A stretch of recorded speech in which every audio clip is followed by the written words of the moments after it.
Thanks for being with us, Scott. Sure. Thank you all. Thanks everybody for putting this together. I'm glad to be able to connect with people. So like Fritz said, my name is Scott. I'm the Diplomat in Residence for the Rocky Mountain region. I'm a Foreign Service Officer with the U.S. Department of State. For those of you that are familiar with the Foreign Service, I'm a Public Diplomacy Career Track Officer, and I've spent most of my career in Latin America. I want to put a couple of things in the chat box to begin with. And Fritz mentioned, if you've got questions, go ahead and put them in the Q&A. There's a specific icon at the bottom of your Zoom interface, or raise your hand. I like to keep the chat box separate so that I can put resources in there that you can use then later. So at the conclusion of the Zoom, before you close out, just Control-A, select all in the chat, and then copy and paste that into a document outside of Zoom. And you'll have URLs and names of programs and all kinds of stuff that you can refer to afterwards. So the first thing I want to put in the chat is just a reminder that all of our career information, all the information about our student programs, internships, fellowships, it's all at careers.state.gov. So bookmark that. If you bookmark nothing else, that's the most important website to bookmark, because that's where all of the updated info is, careers.state.gov. Also a reminder that all of our jobs and all of the fellowships and internships, everything I'll talk about tonight, they all require US citizenship at the time of application. It's really, really important. You have to have it at the moment you submit your application. If you do not have US citizenship, or if your citizenship is in train, you'll need to wait to apply until citizenship is in hand. That's a hard and fast rule. It's in black and white. So be aware that everything I talk about tonight requires US citizenship in order to apply. Now I'm going to put another couple of URLs in the chat box. I'm going to go through a PowerPoint presentation tonight. It'll be relatively brief. I won't get into huge detail. But this tiny URL that I just put in the chat box, if you click on that tiny URL, it will take you to a landing page that looks like you're registering for this event. You're already at the event, so don't worry about that. Don't get hung up on that. Just click on the sign up tab at the very bottom of that page. This will get you into, in essence, my address book. This is our contact management database. This is the only way that I have to reach out to you after this event. So if you want to receive updates about whatever it is that you're interested in, say you're interested in internships, you check the internship box and you will get updates to your email address about internship, the internship program when, for example, the application window opens. Another reason that it would be good probably to sign up at that registration link is the PowerPoint that I'm going to go through has a whole bunch of hyperlinks in it. And when you register at that tiny URL, you should get an auto response with the PowerPoint as an attachment. So you will get that. If you sign up now, you'll get it immediately. That way you've got another resource to look at once the presentation ends. So that tiny URL is just to get into our contact management database. Now, the one job that a lot of people are often interested in is the Foreign Service Officer Generalist position. And we will talk about that in just a little bit. I want to say, though, that the registration for that, you have to register to take a test in order to become a Foreign Service Officer Generalist. That's the first step of your application, is the registration. Registration for the next sitting of the test will open on April the 25th. So if you try to go in tonight and register for the test, you won't be able to because it's not open yet. But when the time comes, April 25th, if you go to pearsonview.com/FSOT, that is where you're going to go to register. In the meantime, there's additional information about the test there on that website. But be aware, April 25th is when registration will open once again. Now, if you are interested in the Foreign Service Generalist position, I'm going to talk about it a little bit tonight, but I'm going to talk about some other things as well. If you want to do a deep dive into the Foreign Service Officer Generalist position, I would encourage you to attend what I just put in there, Foreign Service 101, the basics. It's a webinar that I do about once a month. The next one will be on March the 11th at 12 noon Mountain Time. And you can register for that event at the second tiny URL that's in there. The first one gets you into my database, into my contact management database. That second one that ends in EUOC will get you registered for Foreign Service 101 on March the 11th. And that's an entire hour only about the generalist position. So if you're interested in that job, I would strongly recommend that you take a look at that webinar coming up next month. They're very interactive. The Q&A is always really, really good. So I'd encourage you to register if you're interested and available. Final one, and then I'll get into the PowerPoint. You can contact me at dirrockymountains@state.gov. That's my email address, and you're free to message me with whatever question or questions you might have. I would encourage you to take a look at the website before you message me. The website, it's pretty dense. There's a lot of information on there, but take a look at that. And then if the questions that you have are simply not addressed there at the website, do feel free to email me, and I'm happy to answer whatever it is that you're interested in. So with that, I'm going to go ahead and start the PowerPoint, and we will save plenty of time at the end for questions. Let me see, which of the 5,000 windows that I have open is, oh my word, I have so many windows open. Guys, bear with me just for a second. That's crazy. Sorry, I've been working all day and apparently did not close my windows. All right, there we go.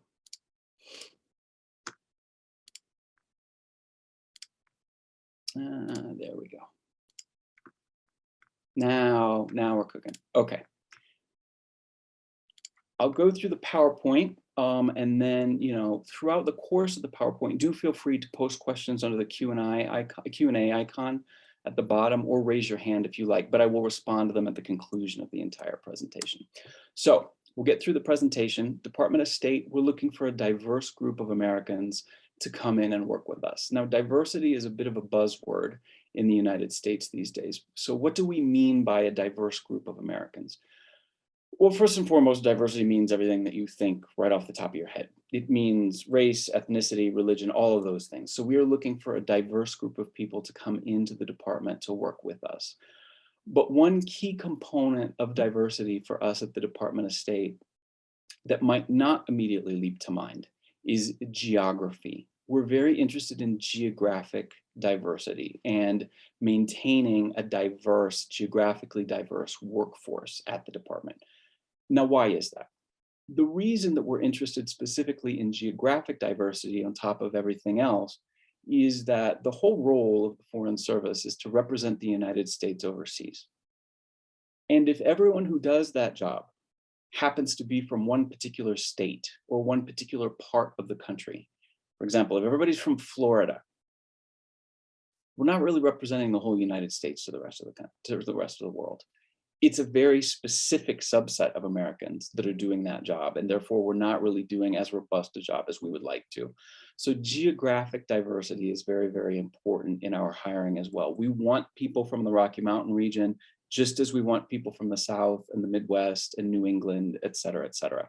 So we're interested in a diverse workforce, and geography is part of that.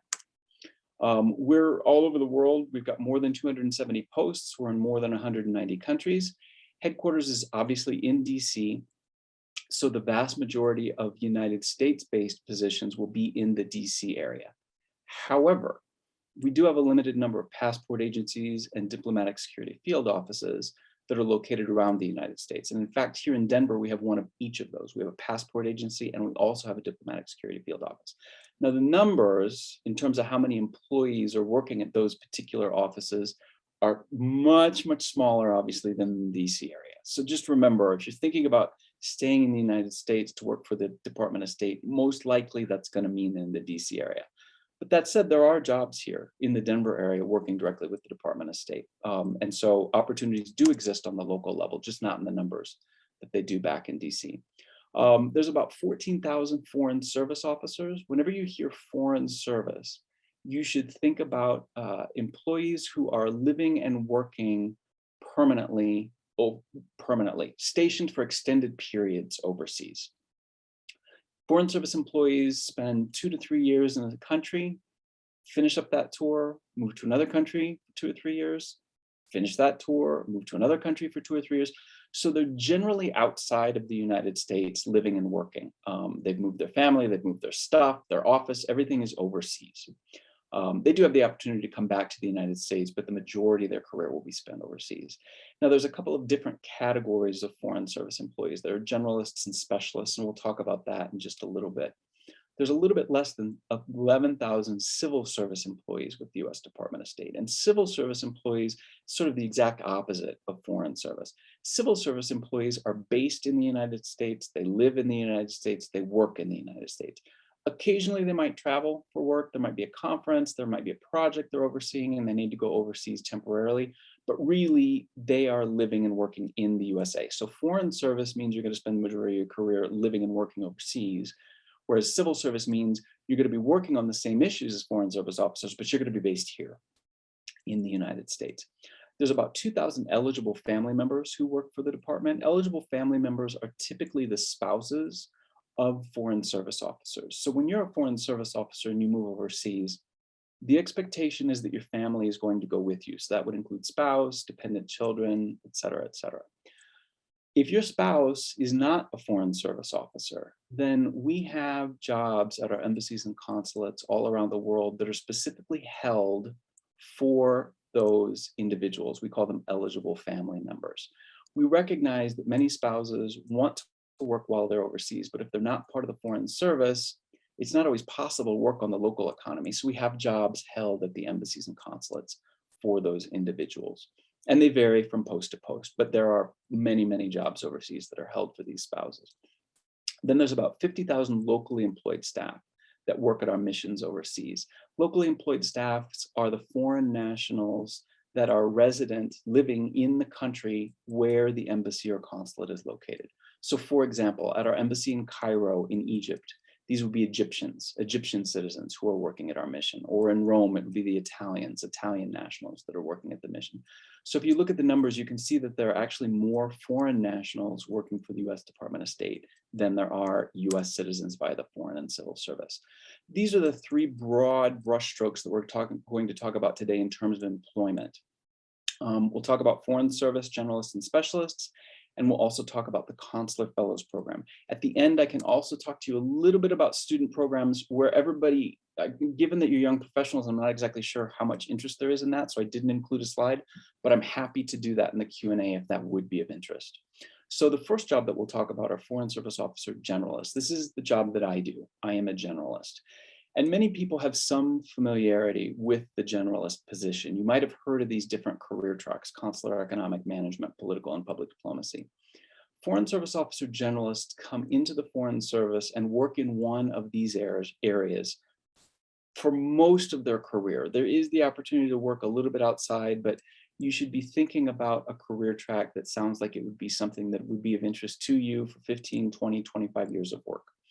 Consular officers work on visa issues, they work on some border security issues, they help American citizens overseas. For example, if you've ever been traveling overseas and you lose your passport and you need a travel document to get on the plane and come back home, you'll go to the embassy or the consulate and you'll talk to a consular officer. That's who will help you. Economic and political officers work on the issues that their names imply. Economic officers work on economic issues and political officers focus on political issues. Management officers are sort of like our chief operating officers. They deal with human resources, procurement and general services, financial management, the IT infrastructure, the physical plant, like all of that stuff. So really the nervous system kind of our missions overseas are the management officers. And then public diplomacy officers, that's what I do. Public diplomacy is about connecting with the public in the host country. So public diplomacy officers are trying to just connect with the average citizen in the country. And how do they do that? They do that by working with the media to make sure that local media have updated and accurate information about the United States, so that when local nationals read the local newspaper or watch the local news, they're getting accurate information about the United States. Public diplomacy officers also manage exchange programs, English language programs, sports programs, cultural programs, anything that has to do with sort of people-to-people connection between the two countries are managed by public diplomacy. Now, the step-by-step intake process for foreign service officers is sort of bulleted out there in the slide, so I won't go into great detail. We can talk about it in the Q&A if you like. But the most important thing to remember is that the first step to becoming a foreign service officer is to take this written test. And in order to take the test, you have to register, second bullet. So the registration again for this job will open up again on April the 25th. and the test will be offered the first week of June. The test is offered 3 times per year. So if this next window, doesn't work for you, you don't want to take it yet, or you've got something else happening that you don't feel like it's a convenient time, it'll be offered again in October. It'll be offered again next year, probably late January, early February, and then again in June and October, and on and on and on. So 3 times per year it is offered. You can take it once every 12 months. So sign up when you feel ready. And like I said, if it happens not to be this June, that's okay. It's going to be opening again and again over the course of the coming years. But the registration is where you have to start all of that. So you register for the test, you sit through the test. The test is multi-part. It's multiple choice for a portion of it. It's also writing for a portion of it. If you get through the written test, then we move you on to a second stage, which is called the Qualifications Evaluation Panel. This is where we look at some writing samples that you have submitted not only during the Foreign Service Officer test, but also in the registration phase. We take a look at your overall file to see what your background is, your motivation is, just get a sense of you as a candidate. If all of that, your writing and everything looks good, we move you on to the oral assessment. The oral assessment is an all-day assessment that happens in Washington, D.C. The oral assessment, we are sort of evaluating you based on what is hyperlinked there, the 13 dimensions. The 13 dimensions are characteristics or attributes of a person. They're not sort of a black and white credential. The 13 dimensions is not, do you have a bachelor's degree? Yes or no? That is not a dimension. The dimensions are things like intercultural adaptability, written communication, oral communication, the ability to problem solve and think outside the box. These are things that we measure specifically in the oral assessment. They do come up in other parts of the assessment process, but they're really hit home in the oral assessment. If you make it through the oral assessment, we go through security and medical clearances with you. And then if those come back positive, we take a look at you one more time in a comprehensive way. Everything from the very beginning until the very end, called the suitability review. And this is sort of just a quality control check for us to make sure that we've crossed all of our T's and dotted all of our I's. And if you make it through the suitability review, then you go on what is called the registry. The registry is just a wait list. You're waiting to get a job offer. And you go on the wait list in a rank order according to the score that you get on the oral assessment. So you want to score as high as possible on the oral assessment so that you can end up as high as possible on the registry. Because when you're high up on the registry, it means you're going to be one of the first people we call when we have a job to offer. So that's the generalist intake process. Now, the specialist intake process is super similar, but there are some key differences. You can see on the first bullet some of the Foreign Service specialist jobs that are currently open: information management, office management. There are a couple of security jobs, including engineering jobs. There's medical officer jobs. There are medical lab specialist jobs. Specialists come into the Foreign Service with a skill, with professional experience in a specific field, with the academic credentials in that field, and then we want them to do that job for us in the Foreign Service. A good example of this is medical doctors. We hire medical doctors into the Foreign Service, but we're not going to bring you on board and teach you how to be a medical doctor. We expect you to have the education. We expect you to have the necessary professional background, and this is all listed in the specialist job description, in order to be considered to come in as a medical doctor, a medical officer, as a Foreign Service officer with the U.S. Department of State. So whereas the generalists, the jobs we talked about on the last slide, there's no specific academic background required. There's no specific professional experience required. None of that. You have to be a U.S. citizen. You have to be between the ages of 21 and 59 and agree you'll go anywhere. Those are the requirements for the generalists, previous slide. Specialists, for each job, there's going to be a specific kind of academic credential, a specific type and number of years of professional experience, et cetera, et cetera. It varies depending on each specialization, but they're all Foreign Service officers as well. It's just they go overseas to do one very specific job for us. The intake process for each of those positions is slightly different, but in general, they are the following bullets. You apply online, just like you did for the one under the generalist category. If you make it through that application, there's the QEP, you go through the oral assessment, clearances, suitability review, entry on registry. Now, with the generalists, previous slide, I said there were 13 dimensions that we evaluate you on. Here on this slide, you see there's only 12. So what's the difference, 13 to 12? There's one less for the specialists. The one that does not exist for the specialists, that we do not evaluate specialists on, is quantitative analysis, so math, numbers. The reason that we don't evaluate specialists on that particular dimension is because any of these jobs, if you're an engineer and we require you to have a Bachelor of Science in Engineering, our assumption is you already have the quantitative analysis skills that are necessary to do the job. So there's really no need for us to evaluate you.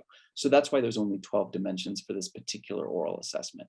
So the Foreign Service Officer Specialist, there's like a couple dozen different jobs. So I'd encourage you to take a look at the website. If any of those sound of interest to you, take a look at the requirements, apply, and the step-by-step will be very, very similar, but not exactly the same as the generalist process. One thing that will be the same, I promise you, I promise you, this whole process will take at least 8 months, at least, more likely 12 to 14 months. So whether you're coming in as a generalist or a specialist, what you need to realize about the Foreign Service is once you start the application, once you register for the job, I promise you, you're not going to have that job in a month. I promise you, you're not going to have that job in a month. It will not happen. I was just looking at numbers earlier this afternoon, and the shortest time frame I saw on a list of, it was hundreds of candidates. The shortest time frame I saw was 8 months. More typical was 10 to 14 months. So please keep in mind, irrespective of what position you're applying for in the Foreign Service, the one commonality, what you know is going to happen is it's not going to happen by next week. You need to plan ahead for this. So however that fits into your life plan, if you apply for it, toward the end of your academic experience because that seems right, or if you're currently a professional and you know that you want to do this maybe 2 years down the road, now would be a good time. Do not quit your day job. Please do not quit your day job because the paycheck is not going to come in for a while. So it's really, really important in the Foreign Service to remember that lead time. It is long and it's important to remember. Whoops, I skipped past consular. It's important to keep that in mind when you're thinking about when to apply. Now, Consular Fellows. This is another type of Foreign Service position. Consular Fellows live and work overseas, just like the other Foreign Service officers do. But there are some key differences with the Consular Fellows program. And they're bulleted here, but let me talk in a little bit more detail about them. The first thing you need to know is actually the second bullet.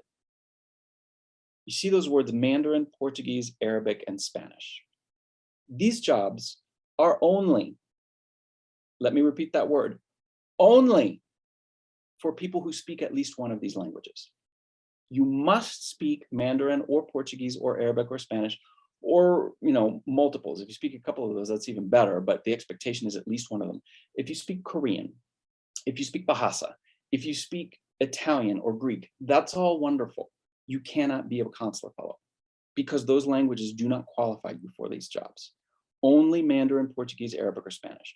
So if you don't speak one of those languages, the rest of this is not going to be so relevant for you. But if you do speak one of those languages, you might think about applying for a consular fellow position. Now, what do consular fellows do? I mentioned at the very beginning that one of the career tracks under the generalist category is consular. And I said that consular are people who deal with visa issues, immigration, borders, security, and American citizen services. Like I said, the lost passport if you're overseas. Consular fellows come into the Foreign Service speaking one of those languages and knowing they're going to work in a consular section at an embassy or consulate overseas. There is no other structure for the consular fellow to come in and work. You will speak that language. You will work in the consular section. You will be speaking that language in a country where that language is spoken. In other words, you're not going to be a consular fellow in DC. So if you come in as a Mandarin speaking consular fellow, you pretty much know you're going to serve in China somewhere because there's a bunch of posts in China. And you know you're going to work in the consular section. You're not going to work in the political section. You're not going to work in the econ section. We're not going to ask you to be a medical doctor. You're going to be working in the consular section at an embassy, at the embassy or a consulate in China, most likely with Mandarin. Portuguese, Arabic, or Spanish, same sort of thing. Another key thing you need to know about consular fellows is the first bullet. Limited non-career appointment up to 5 years. This is US government gobbledygook speak for this is not your forever job. You can do this job for 5 years, and that's it. At the end of 5 years, on 5 years and 1 day, you are no longer a consular fellow. The job no longer exists. There are human resources reasons, regulations why this exists, which I won't go into, but suffice to say, if you are thinking of being a consular fellow, please understand that once you come on board, the clock begins ticking, and you will only be able to do that job for 5 years. You're not going to do it for decades and decades. Now, the previous jobs that we talked about in the Foreign Service, generalists and specialists, you can do those jobs for 10 years, 20 years, 30 years, however long, it's fine. There's no limit. With this, you know it's only going to be 5. So that's a very kind of, it limits the people that would be interested in and qualified for these jobs, because they have to have one of those languages and they have to be okay with the fact that it's probably not going to be longer than 4, maximum 5 years. The steps for coming on board are super similar. You're going to see a lot of copy and paste from the previous slides. One thing though that's different is right smack dab in the middle of the language test. The previous 2 slides with generalist and specialist positions, there's no language test, because language is not required to come into the Foreign Service as a generalist and specialist. If you come in with a language as a generalist or specialist, that's great. And after you come on board, you're going to have the chance to test in those languages, but it's not a requirement. And so therefore we don't test for it as far as, you know, being part of our evaluation process for whether or not to offer you a job. With Consular Fellows, you better believe we're going to test you in that language, because if you simply check the box and say, sure, I promise I speak Mandarin, if you think we're going to trust you, sorry, we're not going to trust you. We need to hear you speak Mandarin, and we're going to do it over the phone. And for those of you who have studied a second language or a third language, you know that once you cut kind of the visual out of the communication, it becomes really challenging. All you have to rely on is listening. And a phone test in a foreign language is a lot different than doing a Zoom test like this would be. So it's a serious test, and we're going to see where you land on the scale. And you need to get through that language test in order to continue on. And then the rest of it looks super similar: orals, clearances, suitability, entry on the registry. So those are the 3 main jobs that I wanted to talk about today. Now, I will say again, if you want to talk about fellowships and internships, I can do that. We can do that in the Q&A. So please use the Q&A function, or you raise your hand, and we will get to you in just a minute. The QR code and the tiny URL that are there on the left-hand side of the slide, these will take you to that contact management database, which was one of the first URLs that I shared in the chat box. So if you already clicked on that URL from earlier when we first came on, this is going to be exactly the same thing. If you didn't though, just as a refresher, if you click on that link, if you go to that QR code, it's going to take you to a page where it will ask you questions: what's your name, what's your email address, most importantly, what are you interested in? What jobs are you interested in? What student opportunities are you interested in? When you fill that out, that creates a profile in our contact management database. And then when opportunities come available that are from the areas, the programs, the jobs that you said you were interested in, you'll get an alert to your email address letting you know. It's also the only way that I can invite people to stuff. If I want to contact people who are interested in internships, the only way I know who they are is if they're in that contact database. So that's what that registration is on the left-hand side of the screen. And then just as a reminder on the right, and then we'll go into the Q&A, careers.state.gov is where all of our information is. I'm on Facebook. They post jobs and things on Facebook, so you can always keep updated with what jobs are opening up on the Facebook page. And feel free to send me an email at dirrockymountains@state.gov. Like I said, I'd prefer that you take a look at careers.state.gov first to see kind of if the information you're looking for is there. 9 times out of 10 it is, and then you don't have to worry about sending me an email. But if you go on there and the question you have really just is not covered, do feel free to send me an email, and I'm happy to respond as soon as I can. So with that, I'm going to stop the share. I'm going to take a drink of water, and then we can get into the Q&A. So use the Q&A function or raise your hand, and we will get into that right now. That's great, Scott. You want to field the questions? You don't need me, I don't think, to do that. So I'll let you field the questions. Sure, that's fine. Let me see. Let me close my chat. I don't see anything yet. Am I missing it? Well, if nobody has any questions, I can make one. Can you hear me okay? Okay, great. So how do the hiring priorities change and the amount of people that you hire every year with the different governments? So can you make a comparison of what happened with the last government and what is No, happening I right can't. now? No, Can't I talk about can't. it? I can't. Let me just stop you right there. Okay. You tell me. I mean, because not only, don't forget, not only does it depend on the administration, right? Because George W. Bush wanted to do something, and then Obama wanted to do something, and then Trump wanted to do something, and Biden wanted to do something. So not only do we not have any idea really how that's going to play out until it does, by the way, we also have a Congress that writes the check. And so no matter what the administration wants to do, if the Congress says, meh, we're not going to give you any money. End of story. We're not going to hire anybody because there's no money.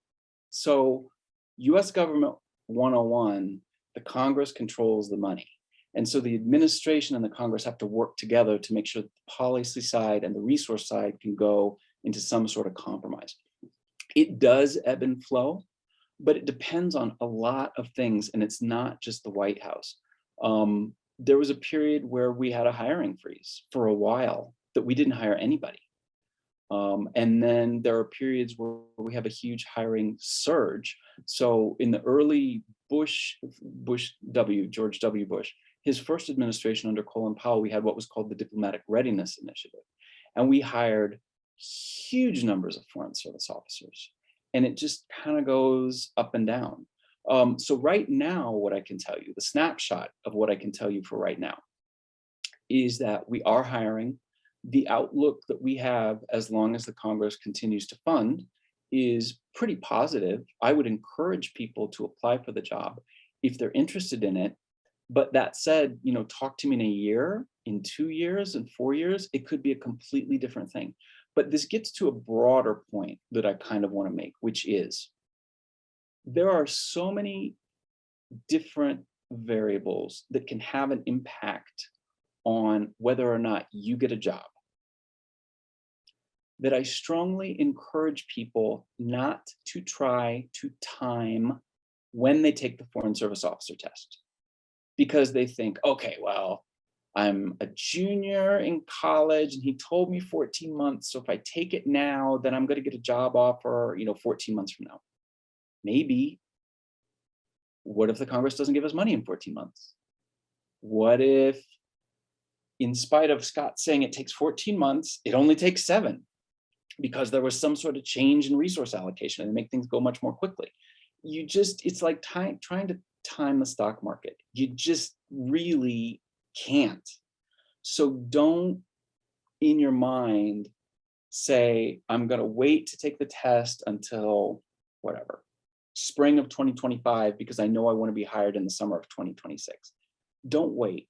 Just take it. No one's going to force you, even if you pass the test and give you a job offer, nobody's going to force you to take the job, right? Nobody's going to say, well, you have to withdraw from your degree program and take this job now. Just take the test. Don't try to calibrate. If anyone on this call knows how to calibrate and make it timed perfectly, please let me know, because I have never heard anyone be able to explain to me how you can predict perfectly when it's going to be the right time to take the test. Just take it. So there's a lot of unknowns in the job, including hiring. And it's part of the job. And you have to be aware that there are many circumstances beyond the control of the Department of State that can have an impact. So even if we have the best of intentions and want to hire, there's any number of circumstances that could prevent us from doing so. Or vice versa. Even if we say we're not really sure that we need 300, 400, 500 new officers, if the Congress says that we're going to give you the money to do that, and the administration says that's what we want you to do, well, okay, we're going to do that. Even though we're not exactly sure how to make it work, we'll make it work. So a lot of uncertainty. And it depends year to year, definitely administration to administration. Thank you.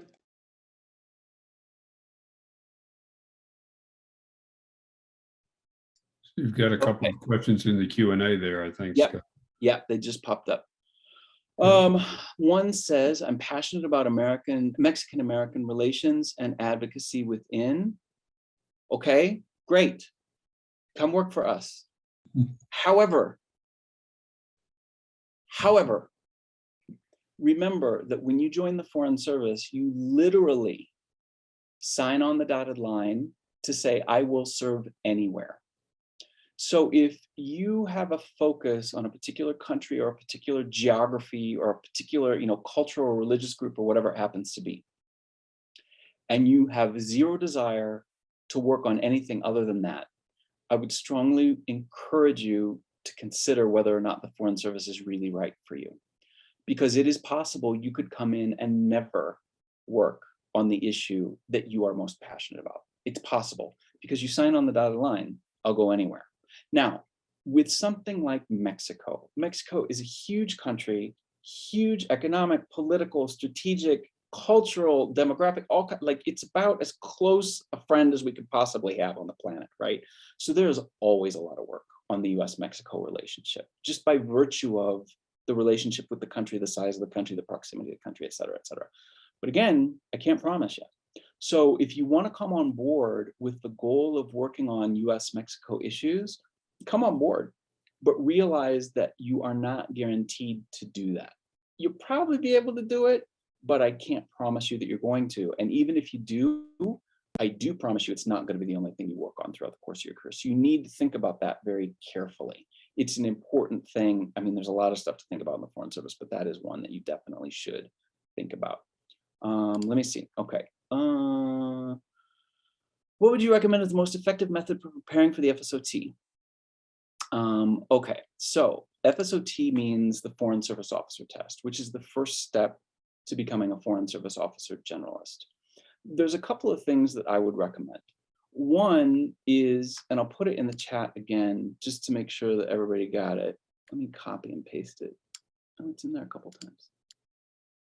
I would first of all recommend that you come to this thing on March 11th at noon. I'm doing this session on the Foreign Service Officer Test, the Generalist position. So I'd encourage you to come to that because we'll do a deeper dive into everything. What I would recommend when you're thinking about the FSOT is, first of all, there are some practice tests that are available on careers.state.gov.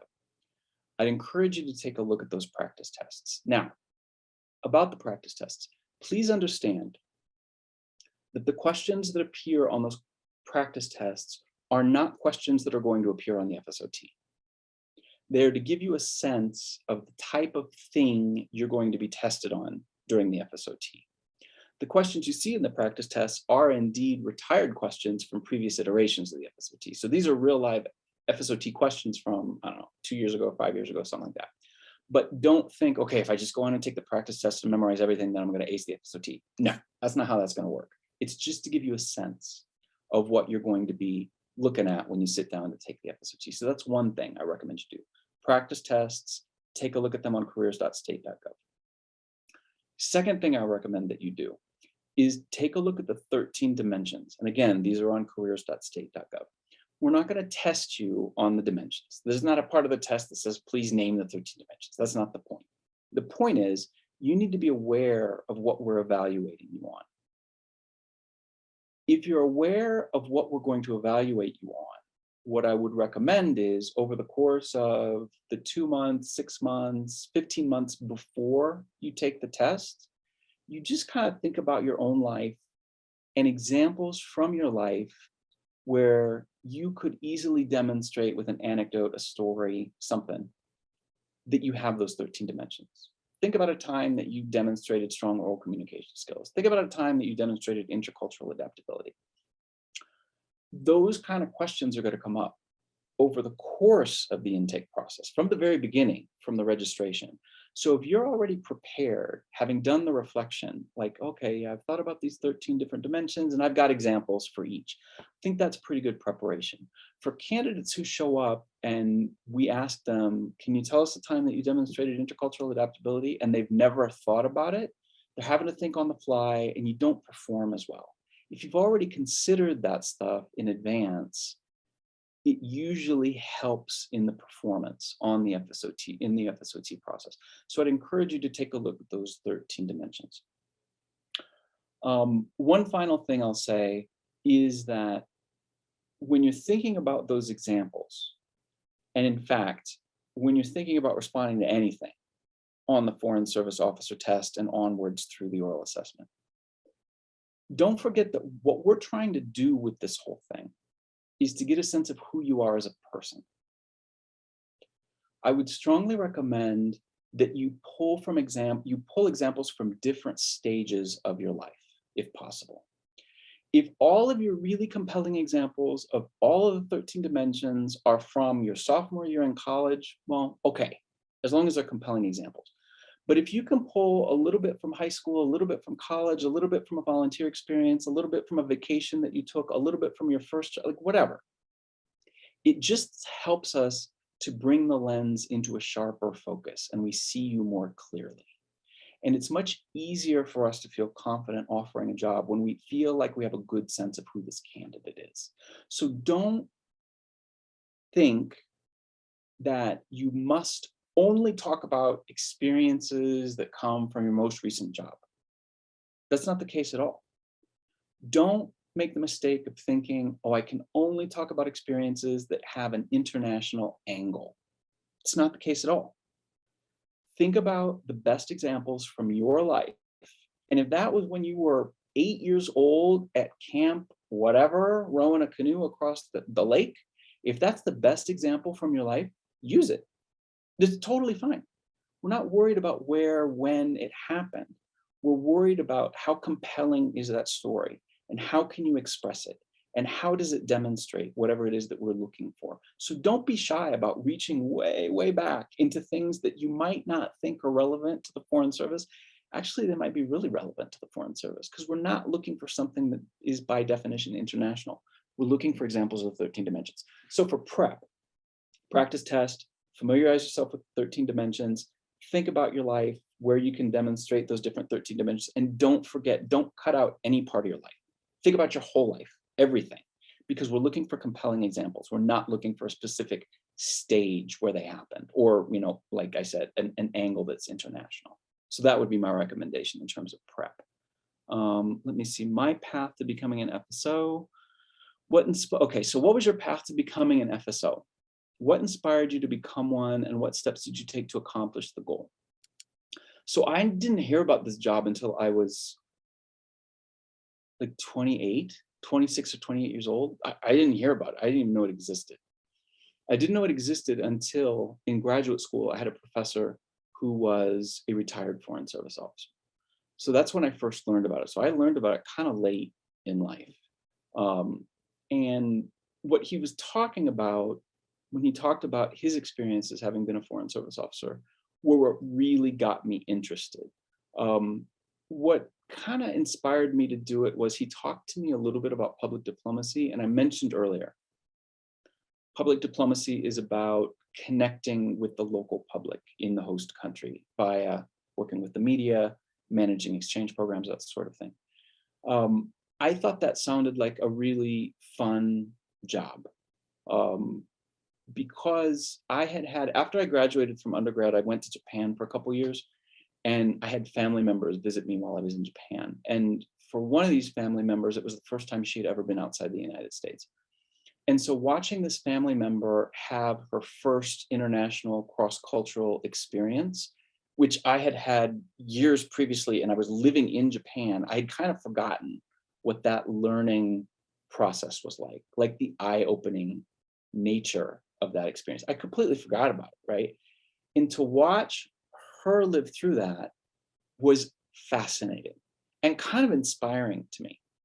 Like, wow, I've seen her mind be changed about some preconceived notions she had simply by virtue of only having ever lived in the United States. And breaking down those barriers, breaking that stuff down in her mind was really, really, it was a really cool experience. And being a PD officer, you do that all the time because you manage these programs. Your whole point is to break down these barriers between the people from the two different countries. And so I found that to be a really, really kind of attractive facet of the Foreign Service. I also know, now that I've been in, I didn't know this before I joined, but now that I'm in, I realized it was a really good fit for me because I get really bored really quickly, like really quickly. In 2 or 3 years living in a city, done. Get me out of here. I want to go somewhere else. Like I've done all this stuff. I've seen all these things. I've eaten at all these restaurants. I want something new. I need constant input, constant new stimulation. In the Foreign Service, you have no choice but to move around every 2 to 3 years. If you are the kind of person that values, you know, being in one place so you can build relationships for 5, 10, 15, 20 years continuously, day to day with the same people, this isn't the job for you. I'm not that kind of person. I like constant change. I say that I kind of have a attention deficit disorder as far as my career goes, because I hit a wall after a couple of years. I didn't think about this coming into the Foreign Service. I didn't realize it. So it's sort of fortuitous that that happened. But if that sounds like something that is of interest to you, this constant change, then do consider the Foreign Service. One other thing that I have ended up liking about it a lot that I didn't think about, it wasn't an inspiration, but now that I'm in, I'm glad that I am in, is you constantly have to learn. You can never stop learning in this job. Because if you move from country to country every 2 to 3 years, by definition, you're probably going to be speaking different languages every 2 to 3 years. You're definitely going to be working on different issues, which you then have to learn about every 2 to 3 years and strategize about. So, you know, for me, moving from Colombia to Japan, if you think I was working on the same issues in Colombia as I was in Japan, no, I wasn't. And then I moved from Japan to Guatemala. You think those issues were the same? Boy, were they not the same. You have to learn all this stuff. So it's a constant education throughout the course of your career by necessity. So if you are kind of curious and like new stuff, learning new things and about people and culture and history and language and all that stuff, it's a very rewarding career. So a couple of those things I'd never thought about before I joined. And like I said, it was fortuitous that it happens to be a feature. But I was originally inspired by this professor. And what really hooked me was him talking about public diplomacy and me remembering what it was like to see family members have their first cross-cultural experience and how satisfying that was. So that's what sort of brought me in at the very beginning. Let me see.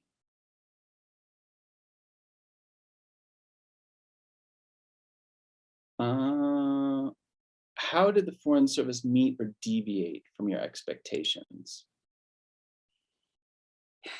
One thing that I didn't really anticipate, I don't know that I had an expectation, but I wasn't thinking about, was that moving doesn't get easier.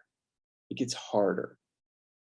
Every 2 to 3 years to pack everything and move to a new country, it is a lot. You know, they say that of the top 10 most stressful things that can happen in life, changing jobs and moving are 2 of the top 10. And we are required to do each of those every 2 years. So there's a lot of kind of churn in the job. That does not get any easier. That said, I'm still in because I enjoy when I get there and things finally settle down, it's great. But I didn't anticipate that it wouldn't get any easier. I kind of thought I'd get used to it and it would be sort of part and parcel. It doesn't get easier. Part of that, to be honest, is age. Like, it's just not, I'm sorry, it's just not as easy for me now pushing my age that I am currently as it was 20 years ago and the age I was then. So that's something that I didn't really expect and is true. Another thing that I didn't really expect that has kind of happened with technology is that my life style, being a Foreign Service officer, and technology as it has evolved over the past 20 years don't always work. For example, if you have anything, a bank account, your Google account, like whatever, that requires two-step authentication via either a phone call or a text message sent to a United States phone number, how is that going to work when you're in the Congo? It doesn't. You can't get into your account. And I had a very frustrating conversation with a Citibank rep while I was in Caracas, because she told me there was no way that she could allow me back into my account because the only way was via a text message or a phone call to my US cell phone. And I said, I'm in Venezuela. What do you want from me? Like, you're a big, powerful international corporation and I can't get into my checking account? No, sir, you cannot. So as soon as I landed in Miami, the next time I was traveling to the United States, you better believe my cell phone was in my pocket, ready to go. And bing, immediately, as soon as it connected to Verizon, your PIN is 123456. This is something that didn't exist 20 years ago, right? 20 years ago, we didn't have all this stuff. And the technology that is now required to maintain our lives does not always work in the Foreign Service context. And so that's something that can be frustrating, honestly speaking. And, you know, you get used to it, but realize that you're going to hit some walls sometimes with the Foreign Service. So it's, yeah, it can be tough. I could go on and on and on about all this stuff, but yeah, there's stuff that I didn't anticipate. I don't think any of us anticipated that 20 years ago. I didn't think about that at all. I didn't know what an iPhone was. I remember the first time I saw a phone take a picture was in Japan in 2001, and I thought it was the most amazing thing I'd ever seen in my life. Well, now I'm locked out of my Citibank account while I'm sitting in Caracas. So, you know, welcome to the 21st century. Anyway, yeah.